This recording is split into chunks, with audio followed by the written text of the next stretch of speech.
Maswerteng gabi po mga ka-STL natin sa Bulacan.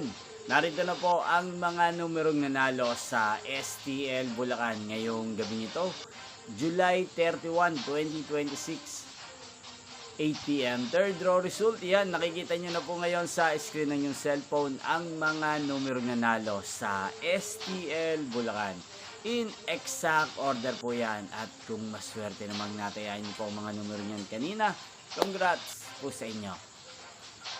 Araw-araw nyo rin pong napapanood ang resulta ng STL Bulacan sa channel na to tuwing 11 a.m., 4 p.m. at 8 p.m. Sa mga gusto pong magpa-shoutout, mag-comment lang po kayo para sa susunod po na resulta ng STL Bulacan.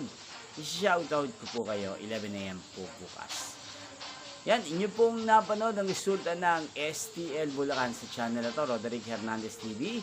Magkita-kita pong muli tayo bukas ng 11 a.m. para sa first draw result ng STL Bulacan. Thank you for watching and good night po sa ating lahat.